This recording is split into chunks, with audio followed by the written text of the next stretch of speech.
This is an important message for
final word in sports all across the state. You're listening to Sports Talk with your hosts Phil Kornbluth, Will Pelagic, and the Professor Tom Hayes. You've been waiting all day, so join the show now by calling 800-956-7266.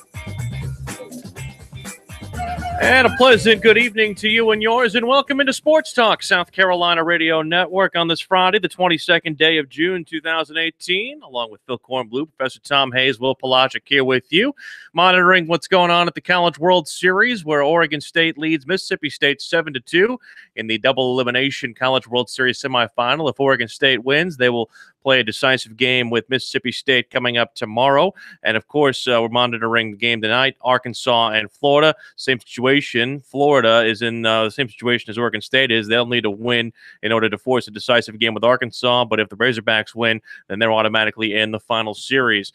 Our cohort, Phil Kornbluth, is on a double-edged mission, if you will, up at the reserve at Lake Kiwi, kind of scouting things out for us for Dabo Sweeney's golf tournament. And I understand you also got in around yourself today, sir. Most of it. I had to leave a little early playing with Tim Beret and Bob Gillespie and Bob Spear. You know, they're a little older, those three, and they kind of slowed me down. So okay. I had to – Is that what it was? I would have thought you slow them down because we wouldn't shut up, but that's just me. Well, I mean, it all depends on who you're talking to. But no, we had a fabulous time. They're still finishing up. Gillespie and I came on in because I wanted to be here at the start. I just want to say thanks to the folks here at the reserve at Lake Kiwi. This place is, of course, beautiful. We've been here many, many times over the years, and it never gets old. It's up in the mountains, Sunset, South Carolina, or is it Sunrise? Sunrise, South Carolina, I think is the actual.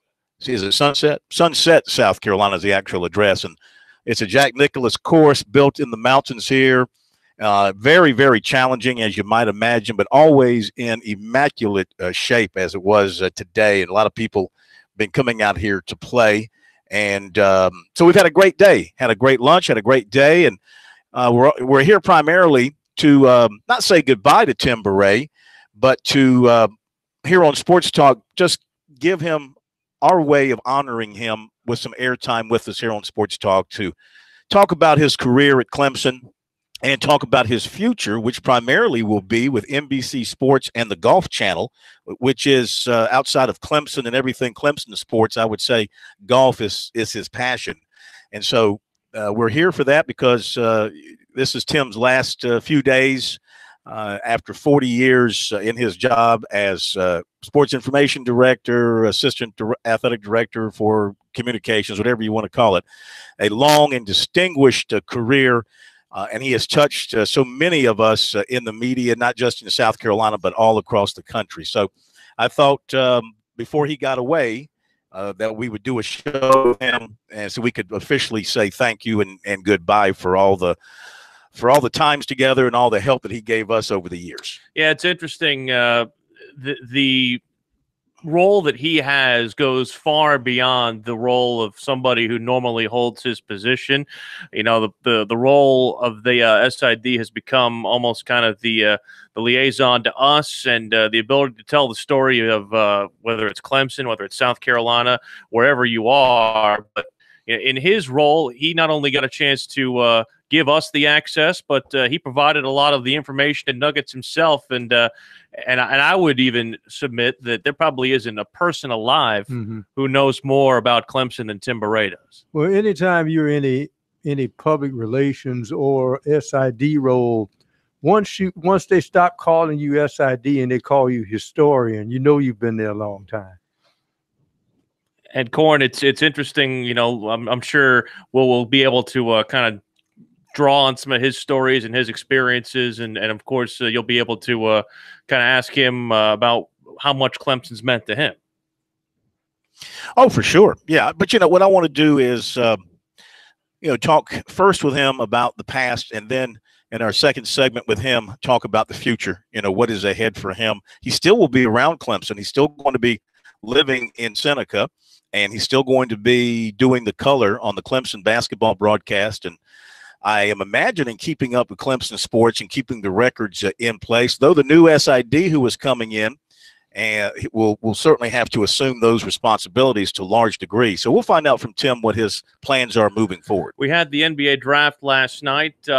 Some surprises, lots of trades. Michael Porter goes all the way down to 14, and the situation with the Philadelphia 76ers player last night was a tad weird with Mikal Bridges going basically from a place where it looked like he was going to kind of stay home and be at Villanova and be at Philadelphia with his mom who works with the organization, and then all of a sudden he gets shipped off elsewhere. It was a very, very weird night, Corn, when it came to watching things there last night. Well, it's the NBA draft. I mean, what you see on television is not always what it seems, because you don't know the wheeling and dealing that's going on behind closed doors. There's always some stuff happening. I think my team, because everybody looks at their own team to see how they did, I think my team at 27, the Celtics, got themselves a steal in the big guy from Texas A&M, a guy that can rebound and block shots, something that I have thought even – as the Celtics were making it to the Eastern Conference Finals the last 2 seasons, still needed somebody who could get that rebound and block that shot and take up space around the rim. Listening to the experts on television last night about that pick, they all think this guy can do that for the Celtics, so I'm pleased. How did you feel about your Atlanta Hawks? First of all, Robert Williams fills a role in the NBA that people don't realize is a great role, because everybody in the NBA loves to score. Robert Williams can affect the game and not score 1 point in a game and doesn't worry about it. As long as he gets his rebounds and block shots, he's ready to go. I thought I was looking at Schlink, who thought he was still at Golden State, because if Trae Young plays the part of Curry, then the guy they drafted with their second first-round pick must be Klay Thompson, because he plays like Klay Thompson. Kevin Huerter out of Maryland. Kevin Huerter out of Maryland. And I was happy. That was the pick that made me happy. I said they need some more shooters. And when they got this guy who's about 6'7", 6'8", and I've seen him play at Maryland, and it's still it's strange to watch the Big Ten games with Maryland. But I thought they got 2 good ones, and holds on. Who knows? He's a little bit short, but he's a big guy who can shoot from outside. And, of course, he played on 2 championship teams with Villanova. Yeah, the Knicks took Kevin Knox out of Kentucky, and then they took a guy who was supposed to go to Western Kentucky, Mitchell Robinson, but never played, never suited up for them. And instead of going overseas, he kind of stayed his last year of experience. His last year of experience was actually his senior year in high school. So it basically proved to me once again that they don't know how to run an organization, but that's the way things go for them. You can join us on the program, 800-956-7266. Email talkback@sportstalksc.com, on Twitter @sportstalksc as well. To be brutally honest, not a lot going on in the world of sports in South Carolina right now. Everybody's kind of in that. We had the big night for Clemson in recruiting last night. We did have 2 big commits on the Clemson side. Yes, Corn. Yeah. I tell you, both of those guys, defensive players, linebacker, Greg Williams out of Swansea looks really, really good. Big size kid for a linebacker, 235, 240 pounds. And then the Cash kid out of Georgia, and we'll talk more about each in recruiting coming up, but a guy that led the state of Georgia in sacks last season. And, sometimes you just got to be lucky. He would have gone to Georgia if Georgia would have just said, okay, we like you for this position. This is why I don't understand sometimes about coaches and recruiting.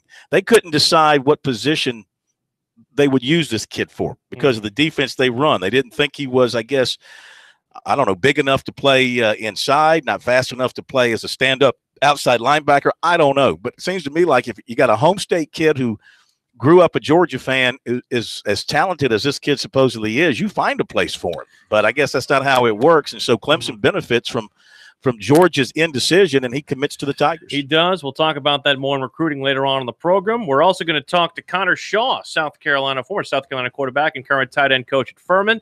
He's got a great event a week from Saturday in Columbia that we want to make sure you're aware about. We'll talk about that coming up at 7:20.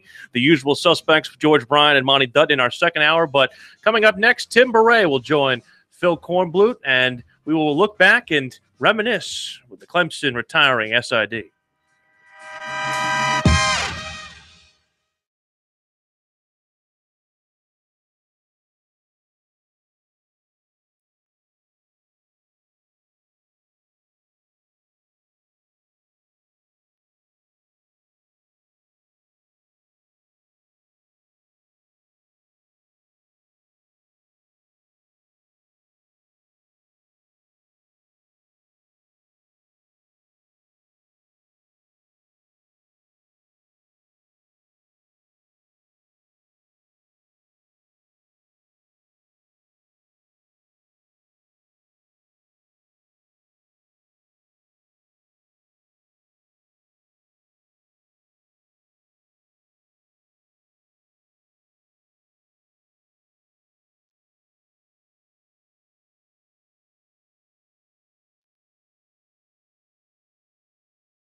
This is the place to talk Tigers, Gamecocks, and more. Sports talk across the state on the South Carolina Radio Network.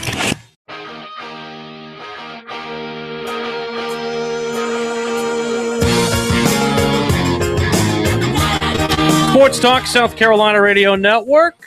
Willie P. and the Pro in the studio. Corn on the golf course. What else is new? And, oh, by the way, when it rains, it pours for Clemson. Another commitment on the board for the Tigers, Corn. Yeah, this just being brought to my attention. This is somebody, if you checked out our website, we wrote about him this morning because he was just offered by Clemson. Ray Thornton, defensive back safety out of Phoenix City, Alabama Central High School, place where Clemson got Justin Ross, the wide receiver in this year's incoming class.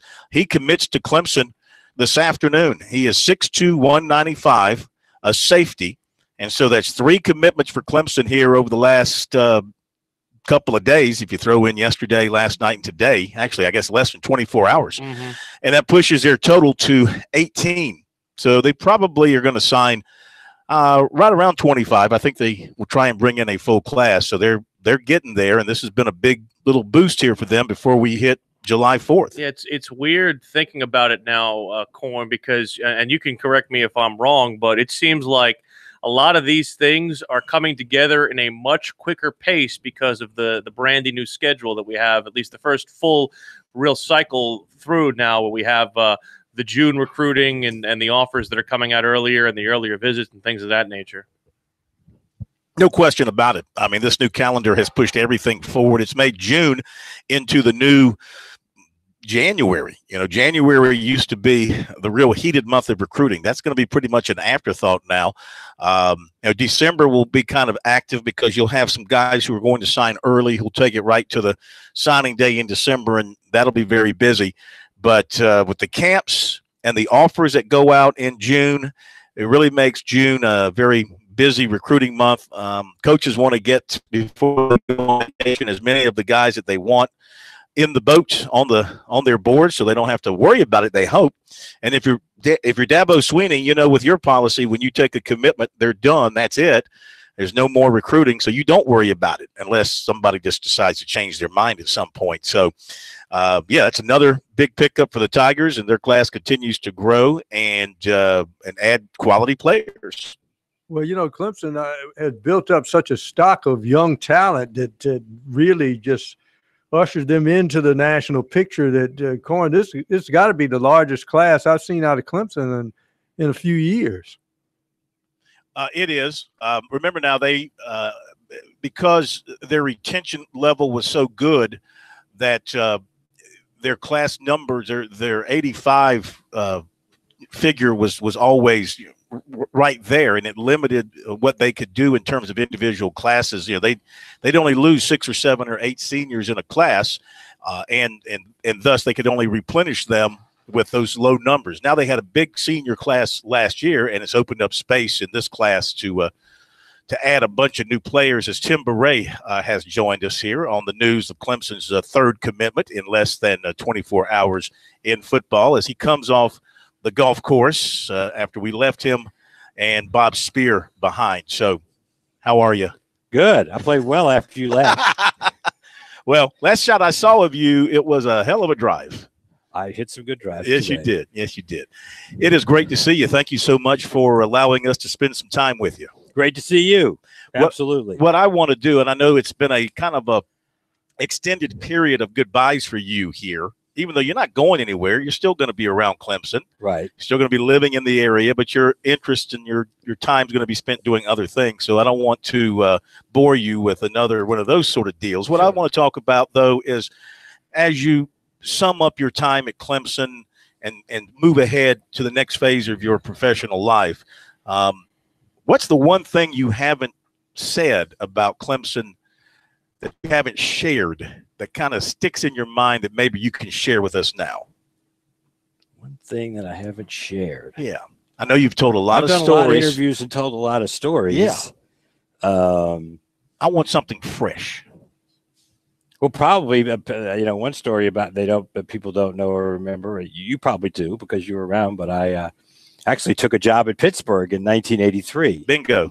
nobody's really talked about that. And I was 27 years old, and Clemson was great to me. But sometimes you're part of life that, okay, I'm 27 years old, it's time to be a head SID. And so I just started applying for different jobs, and so I got offered a job at Pittsburgh. And they were really good in football then. As you remember, that was just after Dan Marino had finished up.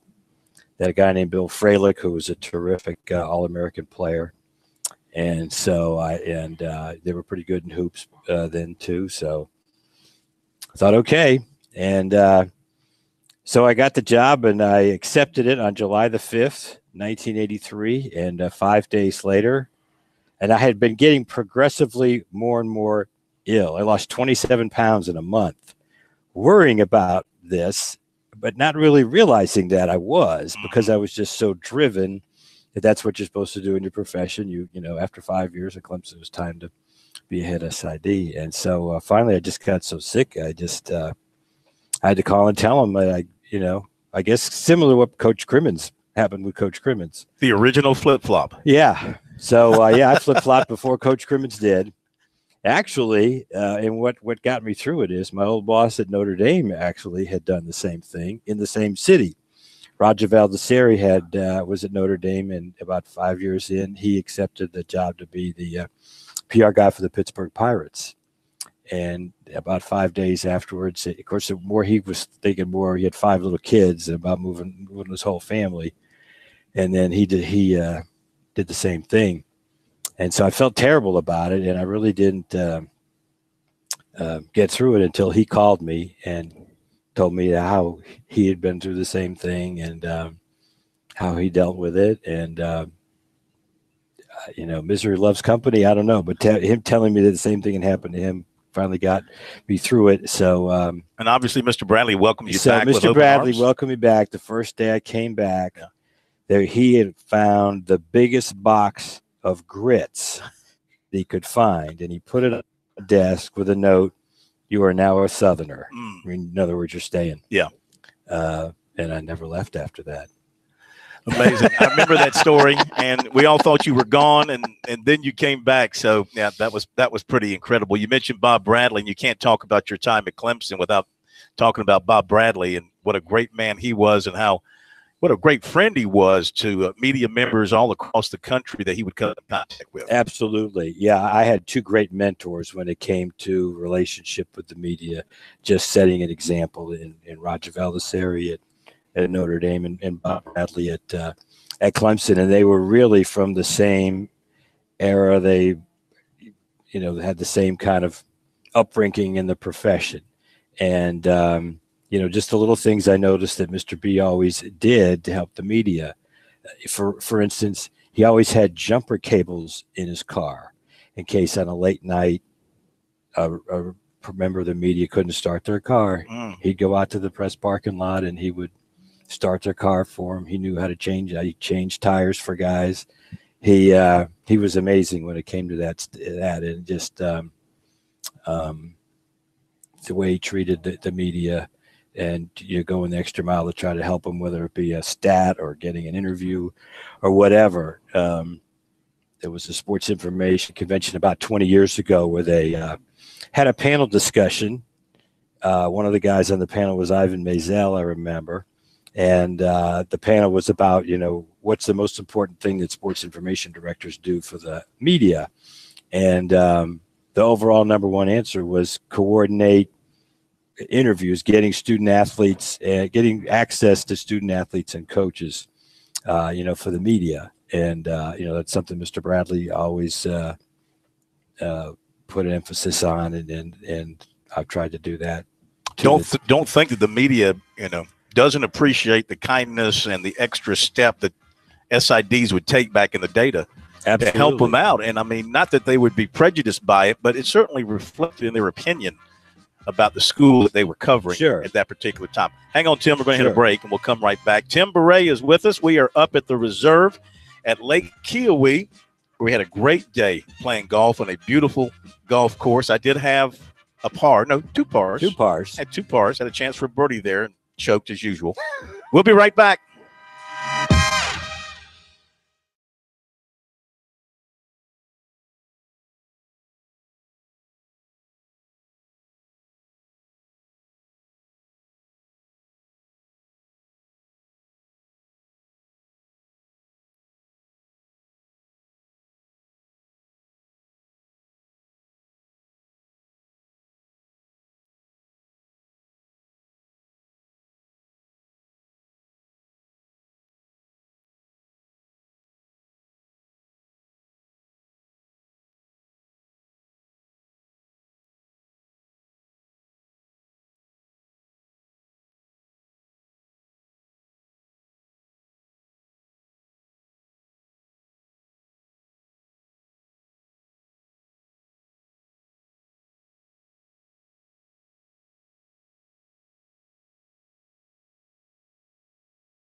Welcome back, Sports Talk South Carolina Radio Network. As the old adage in television world used to say, the Bulldogs have a bit of a problem with the Beavers. It's 11-2 Oregon State leading Mississippi State right now. They're in the 7th to try and force an elimination game. It would be the 6th elimination game that Mississippi State had to play in the NCAA tournament. They've won the previous 5. Well, obviously. see, you're not from the country. See, any animal that burrows give dogs problems.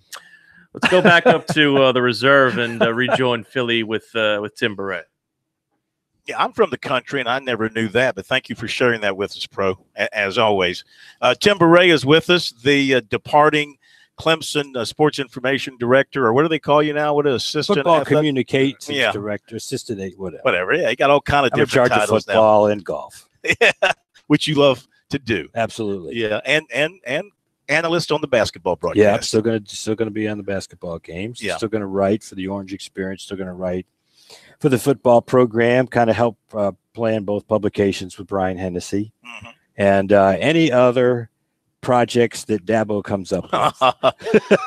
So I'm not going to treat you. We had Dan Radakovich on last night, so I'm not going to treat you like the AD overseeing the health of the athletic program. But as you basically depart from a full-time role here, and you think back over where Clemson was and where Clemson is, what comes to your mind? Well, what comes to my mind actually is full circle. That when I first came here, things were going really, really well, and it just really changed. In 1977, 78 was my last year at Notre Dame, and then came here for 78, 79, and then 79, 80 academic year. I believe was the first year, but the last time up until this year that we finished in the top 15 in football, basketball. Now the baseball polls haven't come out yet, and we didn't get to the super regional, so I'm not really. But going into the NCAA tournament, we were in the top 8, and in 79, 80 we had a really good year in all 3 of those sports. And of course, the basketball team got to the Elite 8 of the NCAA tournament that year. That might have been one of the most exciting, most memorable times of my career, because that was the first time Clemson had ever gotten to the NCAA tournament. And lo and behold, we go out west and nobody's really paying attention to us, and we win 3 games, and all of a sudden we're 1 game away from going to the Final Four. And then UCLA beat us by 11 points to stop that, but that's still the furthest that a Clemson team has gotten. But yeah, I mean, it's a very healthy state. Of course, football is, and basketball with those 2 guards coming back, I think he's going to have another terrific year. And, I think Monty's going to have another terrific year in baseball. We won 47 games this year, a little disappointing in the NCAA tournament, but still had a terrific season. All right, so many highs, of course, with championships, national championships in multiple sports, numerous ACC championships, accolades for individual players and all that. What disappoints you the most about Clemson as you leave? When you think about it? What was the most disappointing moments that I was at Clemson? You ask the question to yourself better than I do. Yeah, Tate George's shot in 1990 at the NCAA tournament.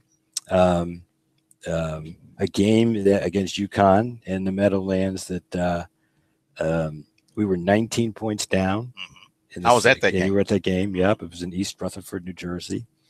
And came back. David Young hit a 3 to put us up, and then we stopped them, and they foul Sean Tyson with 2 seconds to go. Yeah, I mean, and so we're up 1, and we got a 1-on-1 at the foul line. So so he misses the shot. You figure, well, he misses the shot. There's still only 1 second left, and UConn calls timeout. They have 1 second to go the length of the court, and they threw it the length of the court. Tate George catches it, turns, and makes the winning. Yeah, I remember that because 71-70. Yeah, I remember that because they put in a guy that ultimately I think played for the Hornets, Scott Burrell, who had a 90 mile an hour fastball, because he was also a baseball prospect. And I said, they must going to just right, bro. Yes, I thought so. I said, the only chance they have is to throw a bullet pass down the court, which I think Clemson will intercept. And I was waiting for them to intercept the ball, and then here's Tate George shooting. I said, what just happened? Tim, what is the last thing Cliff told the last thing Cliff told the team at the time is, whatever you do, don't foul. Well, our guys sure didn't foul. They didn't get near Tate George and just let him shoot it, and he. But it took he made it. I mean, it was a tough shot. A tough shot, a miracle pass. Turnaround everything shot. had to be perfect. Yeah, that's one of the great ironies of my overall career is that the most exciting athletic event victory I've ever been involved in, the score was 71-70, and the most disappointing, the score was 71-70. Of course, when Notre Dame ended UCLA's streak, the score was 71-70. Tim, the numbers guy, of course. What story over the it's weird, part of your real gift and the gift of people who do what you do, although no one, I would say, does it like you do, but I would say is being able to tell the story or help tell the stories of Clemson. What is your favorite story that you've at least been a part of while at Clemson that you've helped tell? The first one that pops into my mind is the one that happened just 2 years ago, just having Hunter Renfrow catch the winning touchdown pass with 1 second to go in the national championship game. A guy who came to football camp when he was a junior in high school, and Coach Sweeney told him that we were not going to offer him a scholarship. And he told me when we've talked about it, he basically cried the whole drive back to Myrtle Beach. And of course, later on, then he had a decision to make because Furman and other schools offered him combined football, basketball, baseball scholarships. And he finally decided that he would come as a walk-on, original walk-on. It didn't, of course, take him long to prove himself. But, just to have an original walk-on catch a touchdown pass from a five-star guy was just against that team, a team that he seems to own. Yeah, it's amazing. It played how well. The numbers, his numbers against Alabama have been terrific, and just the tie in, with his father. His father played against Clemson and had an interception of Homer Jordan when we won the national championship in 1981. He was at Wofford. He was at Wofford. He played for Wofford against Clemson. Yeah. So just things like, and for me personally, I used to live with Hunter's uncle. William Renfrow was a manager on the baseball team, and when he came to finish up his degree in his 5th year, he and Neil Simons lived with me in an apartment, and I didn't really realize it until I met Hunter when he came to play. So, so there's a personal aspect of it, and just a great story of it. Well, you've had a great life here, man. I can't. I have. I've been very fortunate in every respect. I mean, even from the beginning, that it was just a chance that I got to travel with the Notre Dame team to see Clemson in the '77 game. It gave me a free opportunity to see it. So when the job came open, I kind of knew something about Clemson, and I've just been very fortunate. Can you believe how the media has changed over the 40 years? In terms of how news is now delivered. Oh, yeah. It's totally, I mean, everything is just so immediate. The one thing I hate about it is you used to be able to tip off or prepare a beat writer about a story that's coming the next day. Especially a newspaper guy, you could call him after midnight, tell him it was past deadline and there was nothing he could do about it, right. But you could at least help him prepare his day the next day. Yeah. You can't do that anymore because everything's on the internet immediately, and I kind of hate that, but there's no way around it. And who would call you every day? You called me every day, Phil. Every day. Let me, you did a lot for media in the state, but especially recruiting. You've always been on recruiting. Helping out you and Stan Olenek did a lot for high school sports. Absolutely, in this business, and you should be applauded for that. Our final few seconds. What's ahead? NBC, Golf Channel? Yeah, I got the greatest part-time job that I could possibly have. I'm going to be a statistician and researcher for NBC on their PGA Tour coverage. Going to be going to the British Open in a couple of weeks, doing the FedEx Cup playoffs, and it's a lot of fun. We'll holler at you on the PGA Tour. Absolutely, yes. And we're not saying goodbye. We're just saying it's been great. Absolutely. And we look for more good times with you. Thank you. It's been great working with you, Phil. Tim Beret from up here at Clemson, up here in the mountains. We've had a great day of golf and fun and reminiscing about things, and we'll be right back.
Now back to Sports Talk, South Carolina's most listened to sports talk show for more than 30 years. Some great stuff with Tim Beret here on Sports Talk here, as we certainly enjoyed having him and hearing some of the old great stories, and looking forward to seeing what is new in his life here with the PGA Tour. In the interest of equal time, we will be speaking with Connor Shaw, former South Carolina quarterback and current Furman tight ends coach, about an amazing event that's coming up. I wanted to at least get some of that information out before we talk to him. It's a father and kids event on campus at South Carolina, June the 30th. There will be basically football drills and the ability for him also to speak to the fathers and their children, and a real fun event. It's going to take place at the Spurrier Indoor Practice Field coming up again a week from Saturday, and we'll have Connor tell us about that. But one thing I do want to share with you, Corn, before we play the interview, we taped it before the show because we had to do it while you were on the golf course, but I have now brought Connor Shaw into knowledge about the one thing that brought you and I together for the first time, which was the infamous wager on the South Carolina-Missouri game that, thanks to him, at least in his efforts in the fourth quarter, I had to pay you with barbecue. That's right. And very good barbecue it was. In fact, I think we kept it and noshed on that for several days. So once again, we want to thank you. Now, we didn't know anything about you at the time, and we couldn't pronounce your name. But and now you just can't pronounce. And now you just can't pronounce your. And now you just can't pronounce my name. That's okay. No, it's the other thing. We still don't know a lot about you. It's okay. We can say the name. Pelagic is not that hard of a name to say. It's not. So your recruiting report has gotten bigger and more bloated by the minute today, because we had 2 last night and 1 today, and certainly we'll have a lot to talk about here as we commence that here now. Yeah, sure. I mean, you would think I could just take a little time away from it here without something happening, but that is not the case, because, again, Clemson has gotten 3 commitments in less than 24 hours. Let's go with the most recent one that came down this afternoon, and that is Ray Thornton, who is a safety out of Alabama, 6'2", 195, out of Phoenix City, same place the Tigers went and pulled in Justin Ross last year for the 2018 class. So he was just offered yesterday, and he was very excited about getting the offer. And he went to camp at Clemson, and they also they liked what they saw of him in camp. They liked his grades, and so it just all came together for him with this offer. He was in touch with safeties coach Mickey Kahn, and they liked how he runs. He can run downhill and make tackles, but they also liked how he covers. All Mississippi State, Ole Miss, Georgia Tech, Southern Miss, Indiana, and others were some other offers for him. And I believe he was supposed to go to Georgia Tech today for a visit, and I'm assuming that he took that visit and then decided to commit to Clemson. And he told us last night, I haven't talked to him today, I talked to him last night to follow up on the offer, and he indicated that a decision was coming pretty soon from him. I didn't realize it was going to be the very next day. So that gives Tigers 18 commitments in the class. Now, last night, linebacker Greg Williams out of Swansea committed to the Tigers, and he's a guy that was in camp, offered by the Tigers in camp after they saw him perform, and they really liked him, and they offered him 6'4", 235, and runs really well too. He also had offers from Missouri, East Carolina, Central Florida. Those were his top schools, along with Clemson. So he is the Tigers' 3rd linebacker commitment, and he's the first commitment in the class from the state of South Carolina. He will sign in December, but he will not be graduating early. And then the 3rd commitment for the Tigers came later in the evening last night, and that's Logan Cash, defensive end, 6'3", 255, out of Winder, Georgia. Led the state of Georgia last season with 23.5 sacks. He expects to play inside and outside on the defensive line. He had 4 visits to Clemson during the recruiting process. The last one a couple of weeks ago when he stayed overnight, and that's when he really got the true read on things about Clemson. That visit pushed Clemson over the top ahead of offers from Michigan State, Virginia Tech, Ohio State, West Virginia, Washington, Miami, Duke, Georgia Tech, and NC State. He said the coaches really like his versatility. They like the fact that he can put the rush on the quarterback and can also stuff the run as well. He had 101 overall tackles last season. He also had 40 tackles for loss. And so he joins the class. He has not yet decided if he will sign early and graduate early.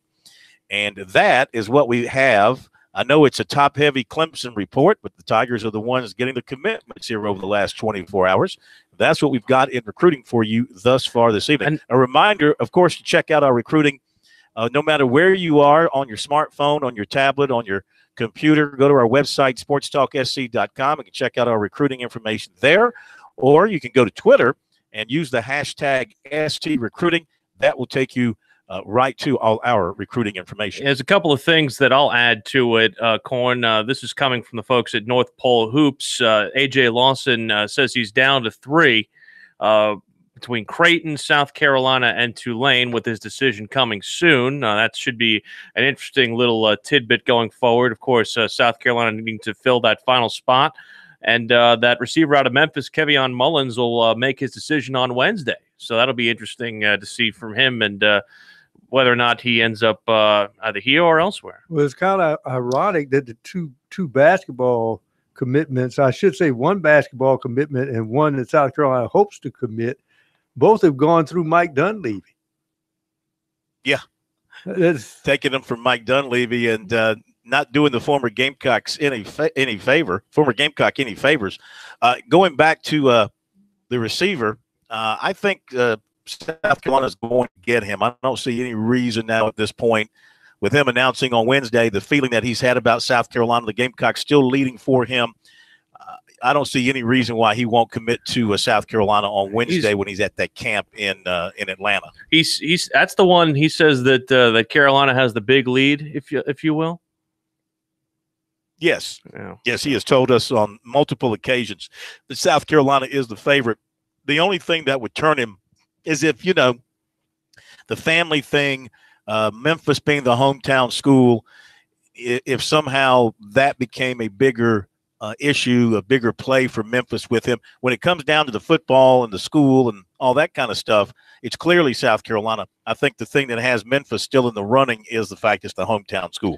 It's interesting. And the fact that, I know that they've upped a lot of things there, with their advent and going into the new conference there, and they've obviously turned things around. But what one would think that South Carolina could put on a better show than Memphis, I would say. Would you say that's an accurate statement? That I'm sorry, repeat that. That South Carolina could probably attract more to this kid, unless we're talking about playing time. Yeah, I would think so. I mean, I think with what South Carolina is going to lose off of the receiving core from this year, when you figure, obviously they're going to lose Debo, and there's a possibility they could lose Brian Edwards. I'm not saying he's going to automatically go into the draft, but that's a possibility that he will choose to do that after his third year. There'll be some space there in the receiving area. Now, Josh Vann is coming in, and that he figures to compete for some playing time as well. But I think there are two different types of receivers there, so I would think that they would complement each other more than compete against each other. More to come here at the top of the hour. We're going to do some golf with George Bryan. I'm very curious to see his thoughts after we went through the whole weekend of the USGA, after he kind of slammed them after day number 1. Can I jump in one more thing real quick? Sure. Before we hit the break that I just ran across? Sure. I've kind of been out of the loop. We haven't mentioned this, I don't believe. Furman receiver Bailey Rogers, I'm now seeing this on Twitter. He tweeted out this afternoon that he is going to transfer to South Carolina to finish his career. He's a former Wren receiver. He will walk on this year at South Carolina and redshirt, and that'll leave him 2 years to play. He's 5'10", 160. He played mostly on special teams, 14 games the past 2 seasons. George Bryan, Connor Shaw, Monty Dutton, and a packed second hour of Sports Talk comes your way next.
2 of Sports Talk up next with your hosts Phil Kornbluth, Will Pelagic, and the Professor Tom Hayes.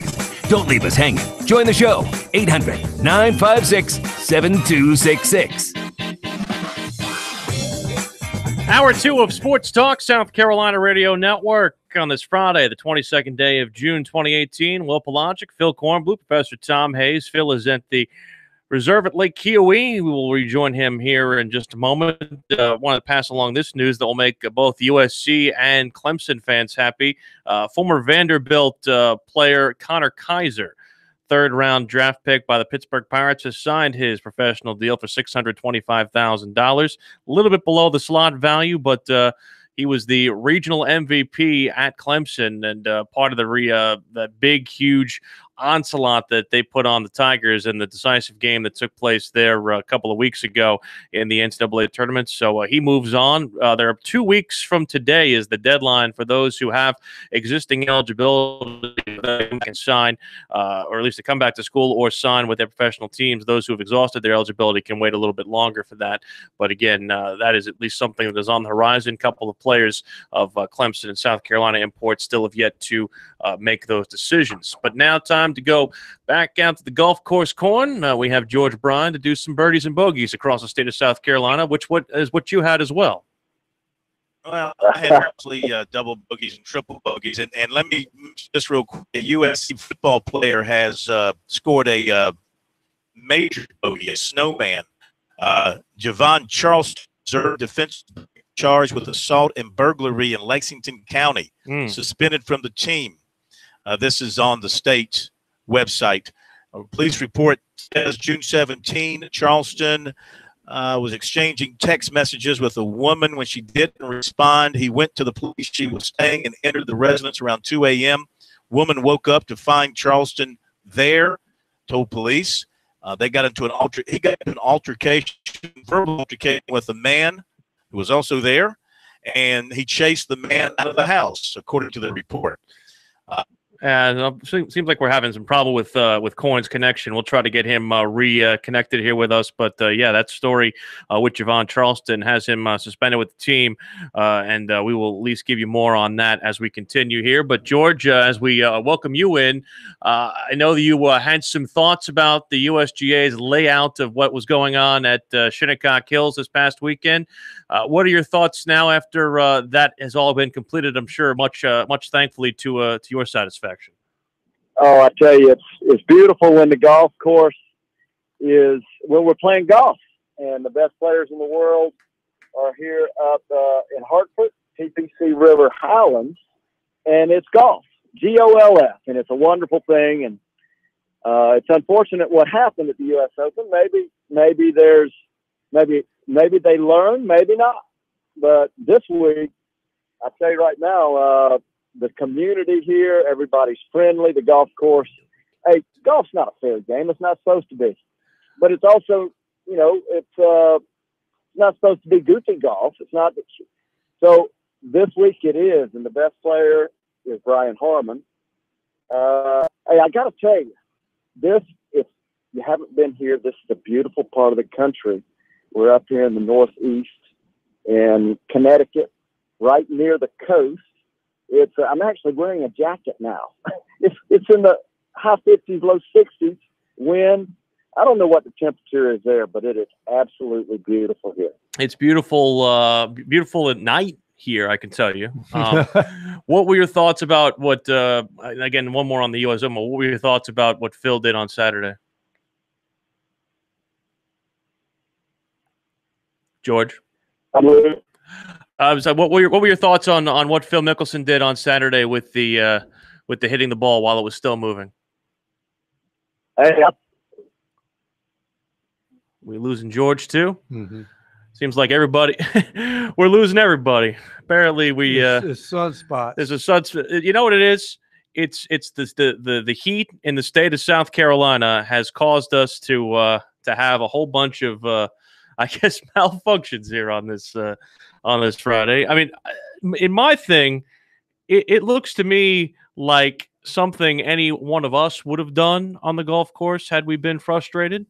But you know, Corn, we were talking about the Mickelson thing with George. We lost George's connection here earlier. We'll try to get him back on with us. But, you know, it seems to me like that's something that that anybody could possibly have happen. Would do. Something anybody could possibly have happen. Well, I mean, you know, that setting with that player, you don't expect that to happen. You just don't. I mean, it's the U.S. Open. It's seen around the world. Phil Mickelson is one of the all-time greats. He's one win away of it, one U.S. Open away from having the career Grand Slam. You don't expect it. He later apologized. At first, of course, he tried to rationalize it away and actually talked about what really irritated people, I think, was that his explanation after the round was that he was trying to stop the ball, figuring the two-stroke penalty was better than letting it roll off the green and then, you know, trying to get it back in the hole that way, that he was going to save some strokes. That totally goes against the book. And that's what upset some people who thought he should have been DQ'd at that point when he admitted it was a strategic move and not a move of frustration. So you don't really expect that in that setting from that guy. When John Daly did it back, in 99 at Pinehurst? Yeah, right. You know, that's John Daly, and people didn't, you know, that's John Daly. I mean, that's not such a surprise, but not a straight shirt guy, you know, a starched guy like Phil Mickelson, for crying out loud. By the way, good news, it's raining here. That's good. Let's hope that this kind of moves across the state. Yeah, I got a little rain going. I think that's why my signal dropped out there for just a moment, but coming down pretty good at this point. Maybe this is going to move across the state. That'd be nice. As George was telling us, Brian Harmon currently has the lead right now at the Travelers Championship in Cromwell, Connecticut.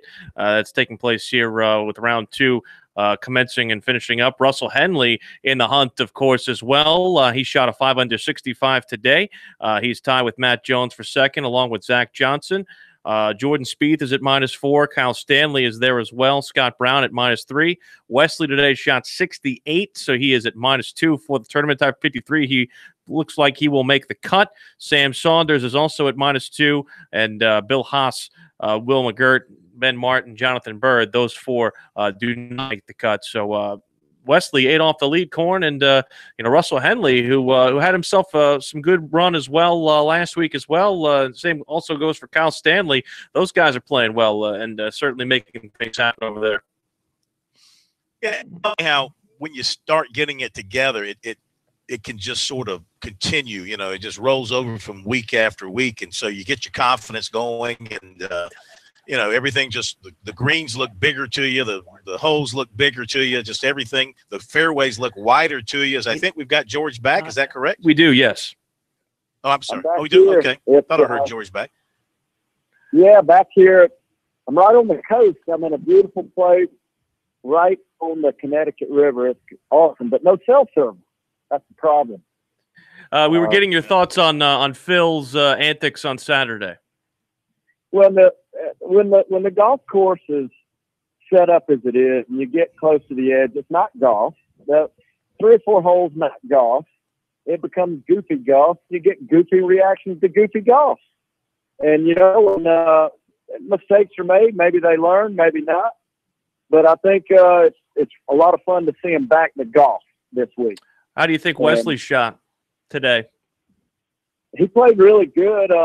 It was a couple under. He's right on the cut line, and it looks like he is going to make the cut. Yeah. And, but the community here, it's a beautiful part of it's a great spot, man. And very strong field.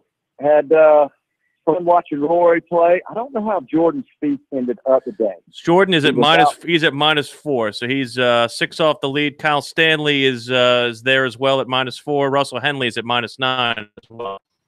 Russell Henley, had a conversation with him. He's definitely game on right now. He's in a good groove, and Brian Harmon obviously is. But this venue is a lot of fun. The community is pretty unbelievable. And hey, they're forecasting some weather. It could get interesting this weekend, man. And I hear some music. Sorry, my service isn't good, but look forward to next week. See 'em high, shoot 'em low. Thank you, George. That's George Bryan, the abbreviated version of birdies and bogeys across the state of South Carolina. We'll speak to Connor Shaw, former South Carolina quarterback, current Furman tight end coach, about a great event he's got coming up in Columbia next week.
Sports Talk South Carolina Radio Network as we continue here on a Friday. And it's our pleasure once again to catch up with a legendary South Carolina quarterback and now current tight ends coach at Furman, Connor Shaw, joining us here on Sports Talk. He's here to promote a very cool event coming up next weekend here in Columbia. Connor, how are things? Oh, things are great. I appreciate you guys having me on. Summer's going well so far. Everything's going well for you. I guess our first question would be, how was the spring and how was the adjustment into the coaching profession? Yeah, a little bit different. First spring on the other side of the field. It's a different spectrum, but it was a lot of fun, learning a lot. I'm with a group of guys that value people and are really good football coaches. And, we got through pretty healthy, which is half the battle in spring ball. We've got a lot of momentum going into the summer. We've got our freshman class coming in July. So just getting excited about the football season. I know we talked about this when you joined us after taking the job. What are you finding is the biggest challenge coaching a position? I know you have experienced, obviously, throwing to tight ends, but what's the challenge like coaching a position that you didn't exactly play? Yeah, and that was kind of the thought process going into it. It was where I knew the quarterback position. I played it. I was under 4 different coordinators, and there's just a broad knowledge of that position. And I wanted to go do something where it could help me with a bigger scope on the offense and understanding the intent of play calls. I wanted to understand offensive line play more. As a quarterback, all I was asked it was to understand protections. And so I wanted to get with an offensive line guy who is very good at it, understood the intricacies of it. And we do a lot of that, certainly, with Coach Hendricks. How would you describe the first spring working with that group, and what do you like about it? Yeah, it's been a fun transition, and they've made it as painless as possible. They've been a resource to help me, and I've asked a lot of questions, and so I've learned a lot throughout the course of 6 months now, and I look forward to learning more. Talking with Connor Shaw, of course, here on Sports Talk. Your recognizable voice and recognizable candor of him, and looking at kind of some of the things that you'll be doing over the course of the next couple of months, looking at game plans, looking at certain things. What do you plan to bring inside the room, from your quarterback perspective? You bring a very unique knowledge and style and the ability to kind of recognize things because you've seen them not just at the college level, but at the pro level. Yeah, I think there's a few things. I think, I'm a little bit of a younger coach who is pretty fresh out of the game. So I think the players can relate and resonate with me a little bit more. And like you said, I've been exposed to a lot of different offenses. And, so in coming from a quarterback, there's a different perspective that I bring into the tight end room that I can help them in their routes and concepts and understand the intent of play calling. And and I've learned a lot from them. It's been a joy to coach them for the past 6 months with Evan, Dylan, and Jake, and we've got Ryan coming in the summer, so it's going to be a fun adventure this summer and this fall. Have you thought about walking into your first game as a college coach, and it's going to be in a place, of course, that I would say I wouldn't say it's near and dear to your heart, but one you have some familiarity with? Yeah, we've had some success there in the past, so hopefully we'll bring that success there. But no, it'll be fun. It'll be a great stage for our guys to go compete. It'll be an awesome atmosphere, kick off to college football, first game of the year. And we look forward to the challenge. No extra motivation needed in trying to beat Clemson, I would say. No, I think that's pretty instilled from the past 4 years. Certainly so. Connor Shaw joining us here on Sports Talk. You don't know this, at least from ancillarily, but my radio partner, Phil Kornblut, and I, way back when you were playing in South Carolina, I was working in Missouri. And so he basically bet me when we were working in opposite radio groups on one of the games that you played in against Missouri. And it was the game that you came in the fourth quarter and led that comeback. So I owed him some barbecue as a result of that, and I have you to thank. So was there anything specific, I guess, about your time at South Carolina where you had certain success against teams, whether it was Clemson, whether it was Missouri? What did you see and notice from your time there? You know what? I think I just played at the right time. I think we had, our locker room was put together of great football players, but also just great people. We loved each other. We held each other accountable. We made each other better. And obviously a bunch of those players are now all over the NFL playing well and representing the university very well. And we took advantage of the time span we were there. And then also with Coach Spurrier maximizing our skill set, and we've made the most of it. Connor Shaw is working with a great organization called All Pro Dad for an event next weekend that I'm going to ask you about in a moment. I did want to ask you one question about the current Gamecock quarterback. How much of Jake Bentley have you seen, and what do you think about his maturation process as he works into now his third season as a Gamecock quarterback?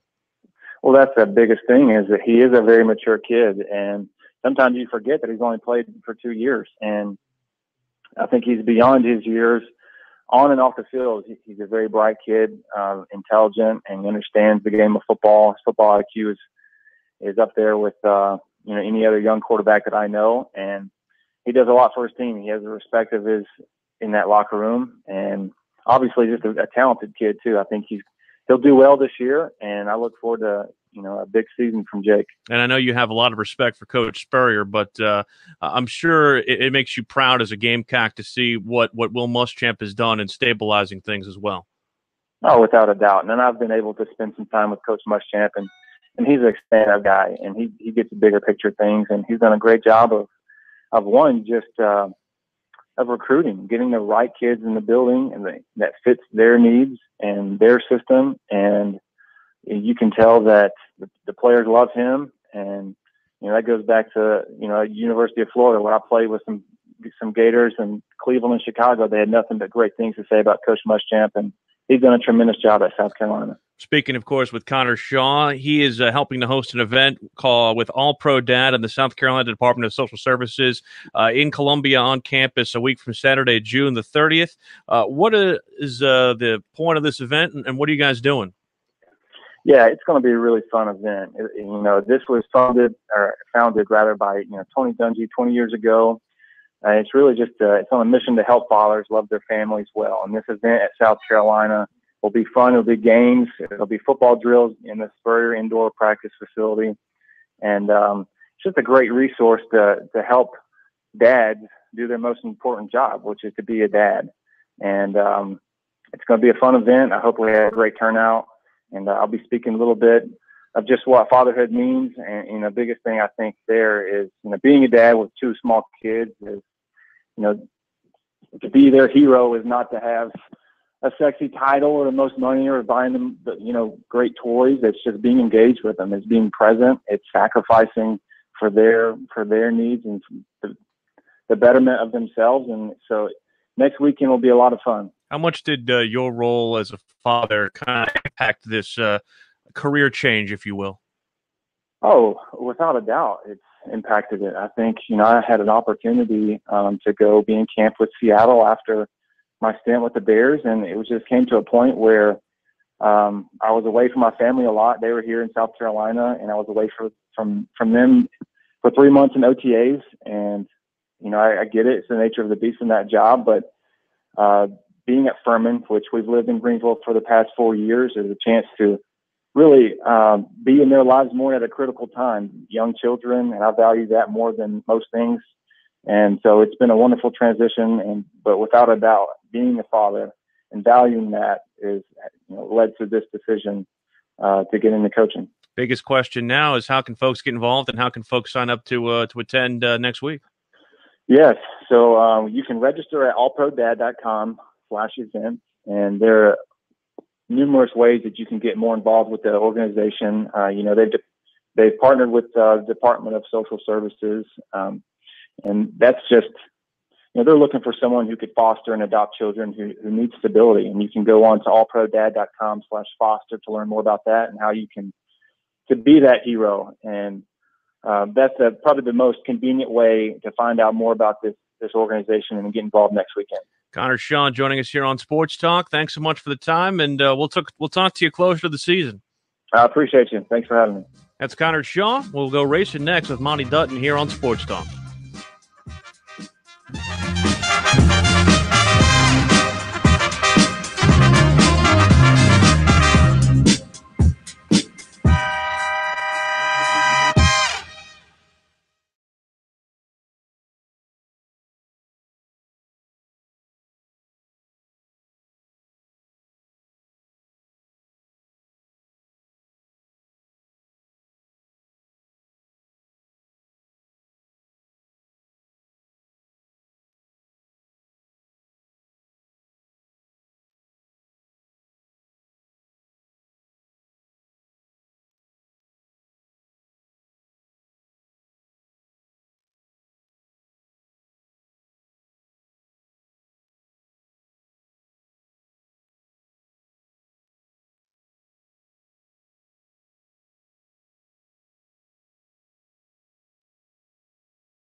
The latest on this weekend's race is around the corner. The full Monty on NASCAR is next. This is Sports Talk. Let's go racing here as we focus on the weekend that will take place in Sonoma. Separate venues this week for the Busch Pole and also for what's going on with the Monster Series as well. The Young Guns are at Sonoma, or at Gateway rather, just outside of St. Louis, and the big boys are in Sonoma, California. Corn, as we welcome in Monty Dutton.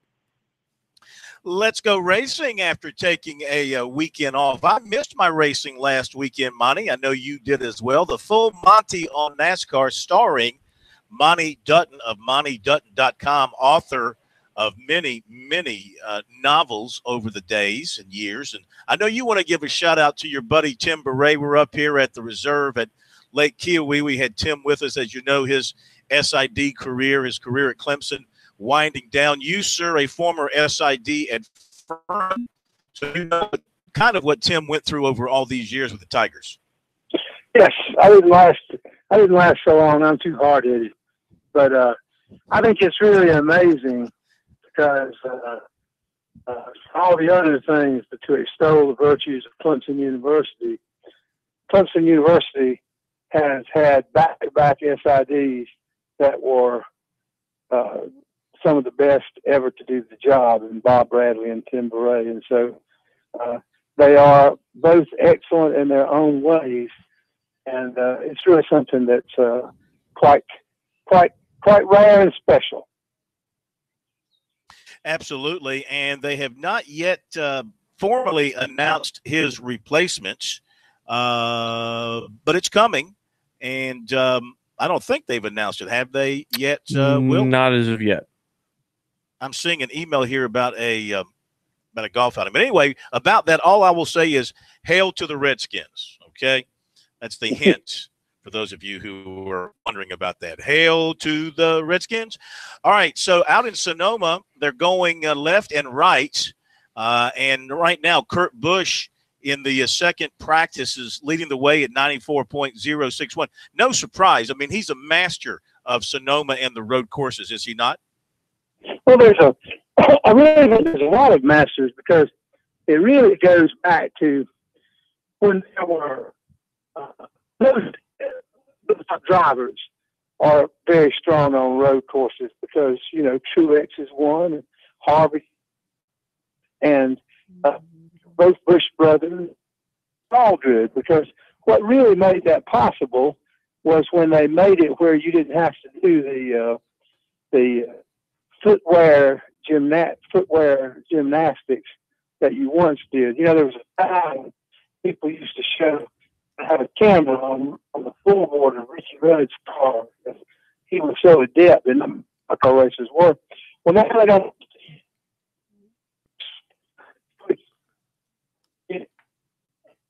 I guess we're having trouble with Monty Dutton. What is with the freaking phones in the state of South Carolina right now? It's the second day of summer. What is the deal? Corn? You know, is it possible that do we have enemies out there who might be jamming our lines? Is that possible? I think it's the Russians. I think it's did we say anything bad about the Russians here on the program? No. I don't think we did. I don't think so. I had some Russian bread for lunch, and it was delicious. So I don't know. Well, I haven't had any bad thoughts about the Russians today. I know. Did you have a Reuben? I know it wasn't on a salad. No, did not have a Reuben. I had a delicious steak sandwich up here. It was absolutely delicious, and no problems with the Russians up here so far. So I don't know. Maybe it's we've been heavily Clemson today.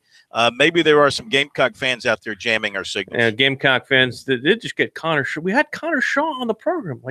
Come on. Monty Dutton is back with us here. Monty, you were talking about the histrionics that go into this one of the unique weekends here, where, as Corn alluded to, they are turning left and right as well. I think road course skill is much less precious a gift than it once was, because they don't have to use the clutch pedal, and it doesn't require the fancy footwork that it once did. And so most of the top drivers, both Busch brothers, Harvick, Martin Truex, they all won on road courses. And I think the last 9 races at Sonoma have been won by 9 different drivers. I might be confusing that with Glenn, but it's been, a lot of people have won. And so I think the odds are that one of the reasons for that, by the way, is road courses have sort of a reverse strategy, and it's a lot easier to pull off a cool strategic move that gives you a spot at the beginning of at the first start of the pack. You know, back in the last decade, there was a while that Jeff Gordon and Tony Stewart were sort of head and shoulders above everybody else. But the racing, one of the reasons that road course racing has grown so exciting is that there's about as many people can win as at a restrictor plate track. Now, you know, I love road course racing. I didn't at first. At first, I thought it was boring because obviously they're running in line for the most part. There's not a lot of side-by-side racing except when you're passing. But I've come to really like road course racing. So from your history around the game, around the sport, what's the most important parts of setting up the cars to do well and get speed on a road course? Is it the shocks? Is it the braking? Is it just simply the talent of the driver through the gears? What would you say are the most important factors? I think they're having a lot of torque off the corners, being able to get a boost of speed to get under somebody and speed away. I think that it's also true that I think there's more driver in it. And I also think it's more of a made-for-TV race in that if you're at a road course, I enjoy it. It's the only kind of racing that I probably like watching on TV better than being there, because when you're there, you can't see the whole track. So you end up just sitting in the media center watching TV. So I can watch TV at home. So I think road course racing is much better, is greater on TV than it is being there. As far as don't you also feel? Oh, I'm sorry. I'm just going to say, don't you also feel that you're almost always guaranteed a close finish? It's usually a leader, and there's a guy right on his bumper, maybe two, trying to chase him down in that final lap. Well, when it gets near the end, the action gets frantic, and there's a lot of there frequently a lot of spins and the like, and so the field keeps close together. And I think that strategy comes into play because you sort of do your, I should say tactics, because one of my pet peeves is people using strategy when they mean tactics, is making the right move. Maybe you don't just pit when everybody else pits. You may come in early because road courses are so large that no one loses a lap. So you can take the green. It's better. It's not good to pit under yellow. You pit under green, and then when the yellow comes out and these people have to pit, you're back in the pack, but you go all the way to the front when everybody else does.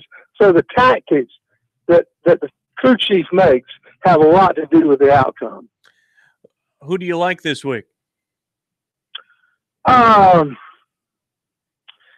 think that it's always when you look at a course that takes a lot of skill, you look at drivers with a lot of skill, and I think that Kurt Busch is a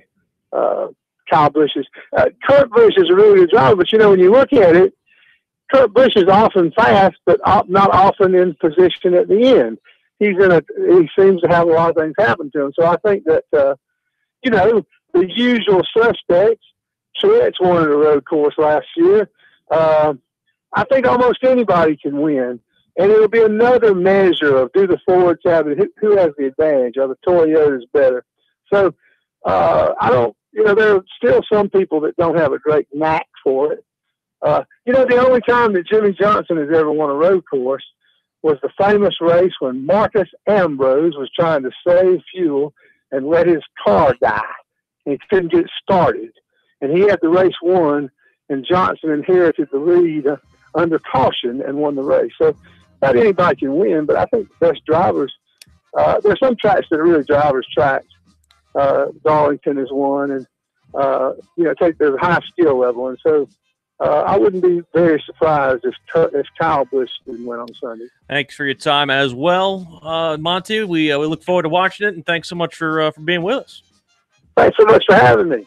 That's Monty Dutton joining us here. We will close up shop for the weekend when we return.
Now back to Sports Talk, South Carolina's most listened to sports talk show for more than 30 years. Welcome back. Sports Talk, South Carolina Radio Network. Some good news for the Gamecocks. Looks like Debo Samuel is up and walking around. He's currently making the rounds at DJ Swearinger's charity basketball game, which takes place over at Benedict here in town. So that's at least some good news for South Carolina. But, Corn, some not-so-good news off the field with one of South Carolina's defenders. We alluded to this story earlier, but now we can at least give it some more detail. Yeah. I mean, again, this is a guy that caught the attention of the coach staff through his performance and earned a scholarship and was factoring in the secondary. Now you have to wonder what's going to happen moving forward with him. Now he's suspended from the team while the case is resolved. It just, it's without having all the details, only the report on the state.com, which they got from the police. I mean, it just sounds like one of those boyfriend, girlfriend kind of situations that got out of hand. Who knows if alcohol or anything else is involved here. And we'll just got to wait and see what happens. So for the most part, under Will Muschamp, it's been a quiet time on the police blotter for South Carolina. I'm just trying to think here quickly, anybody else since he's been at USC who's gotten into any kind of police trouble like this. Can anybody think of any other incident? I can't think of one. Just again to reset Was this at 2 o'clock in the morning? Yes. You remember what Spurrier said about 2 o'clock in the morning? Just to reset the information for those who might not have heard it earlier, South Carolina football player Javon Charleston, reserve defensive back, charged with assault and burglary in Lexington County for what was going on. Basically, it was a report from June the 17th. He was exchanging text messages with a woman, and when she didn't respond, he went to the house where she was staying and entered it around 2 a.m., and that's when the altercation began, and it goes into more detail. He could face up to $2,500 fine or up to 3 years in prison. A conviction for a first-degree burglary carries a sentence of up to life in prison. So that's a very, very serious case there with assault and battery and burglary charges. And, not to indict those before they stand trial, Corn, but, I mean, this is not your run-of-the-mill situation here. This is pretty serious. Yeah, absolutely. Anytime you got something involved with violence and threat of violence and all this kind of stuff, yeah, you got to take it seriously. And I got to believe South Carolina will treat it that way as well. So, but you got to let the process run out and let the facts be told, et cetera, and have your day in court and go from there. But, South Carolina in its secondary, looking ahead to the beginning of camp and what things look like there, if he is not in the mix, I mean, he came out of camp as your starting free safety. Mm-hmm. He was number one on the depth chart. So now you're talking about you have to hope Jalen Dickerson is 100% healthy and able to play. When he is healthy, he's very good. JT eBay is going to have to step up right away and give him some time there at the safety spot as well. So all of a sudden, you lose a guy that has come on for you and looked good in practice, earned a scholarship, and moved up the depth chart. And all of a sudden, you get dinged there. And don't forget, Corn, Jemias Williams, guy who basically was South Carolina's nickel stalwart last year. They'd been projecting him at the safety position as well. But, of course, he missed the entirety of spring due to injury. So that will be something that South Carolina has to resolve as well. One thing I think about there that has to be maybe a little bit of concern. I mean, I know Jemias is an excellent player, but you think about him at safety going up against, at his size, going up against 6'5", 6'6" receivers. He's going to be at a distinct disadvantage there as those guys go up and high point the ball. I mean, I know he's a terrific athlete and a jumper, but he's giving up a lot of size to those bigger receivers way back there deep down the field. That could be a problem. Well, yeah. Well, still you got guys. I can recall with the Colts, Bob Sanders, when he played at Iowa. The key thing is they always tell the shorter defensive backs, because there's a lot of tall receivers, and they used to use a lot of short defensive backs because of their balance, because they didn't take long to change direction, is that you jump in the guy's chest and you make a 6'6" guy 6'1". Yeah, you ride him. You have to be physical with him. It's hard because this is such a position for South Carolina that I've been harping on it since April. You know, even since seeing them in since seeing them basically from the spring. This is a position that is a weakness for them. They need questions answered, and this unfortunate suspension, Corn, it just goes at least and adds another wrinkle into not having them be answered. And, you know, as a player, you just can't allow yourself to get into this kind of situation. You just can't do it. I mean, it's just stupid. Yeah. And again, you presume innocence until you are proven guilty. And I'm always one to believe in that, because a lot of times we've seen over the years when it comes to these domestic cases where the cases drop because of lack of evidence, or the alleged victim chooses not to pursue the case, drops the charges, whatever the case may be. So I'm always willing to give the benefit of the doubt on the front end of this kind of a story. I saw this story just drastically changing gears here, but this is something that we can talk about. Brett Favre came out in an article earlier this week and says that he wants to end youth tackle football. He wants to, quote, save young brains from suffering what he, quote, went through. Basically, back in the day, it was a matter of toughness, but now all the results of concussion are kind of affecting him, ear ringing, and that should be a wake-up call. You just suffered a severe brain injury.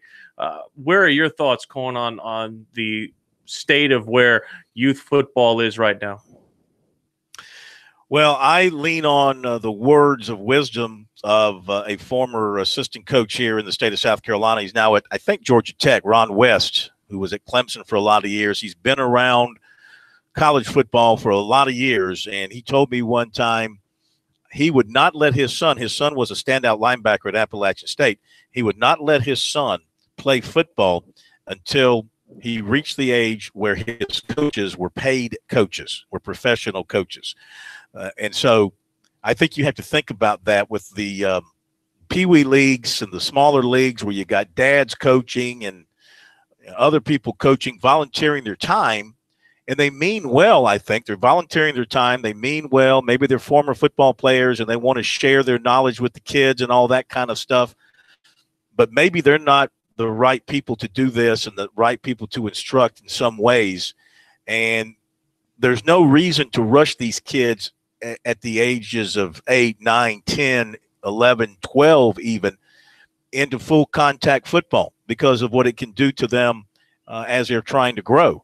So I'm all in favor of anything that can, A, make the game safer, and B, preserve the game, because the last thing we need to have happen is something to take the game away, to kill the game. Because all it's going to leave us with is soccer, and the last thing I want to see is soccer become a sport of real interest in this country. I think for the most part, it's still a dying sport in this country. Tens of millions of people are watching the World Cup. Come on now. I like, well, but they're all foreigners. Nobody in the United States is watching. No, that's not true. That's not true. I don't want to see that happen in my remaining 50 years. That's not true. Well, you got to remember now, in women's soccer, they don't allow them to have headers because of concussion problems with those headers. It is a strange dichotomy of youth football, because you think at that age they're pretty much at the size where you think they can't hurt each other, because we see some of these behemoths on the college level and pro football level look like they're trying to just tear each other's head off. Yeah, but they see the videos and stuff like that. But yeah, I think the problem with youth football is the fact that youngsters normally have to see everything. So they have a rare and terrible technique in football, and everything they do is with their heads standing straight up. You can't play football like that until they have the strength enough to run with a body lean. They should not be playing football. Corn, safe travels back to the ranch. You all hope you have a good weekend. And when we return on Monday, we'll be all back in the same place. And we will continue to press and solder on here in the summer of South Carolina. Sports Talk. Have a good weekend, guys.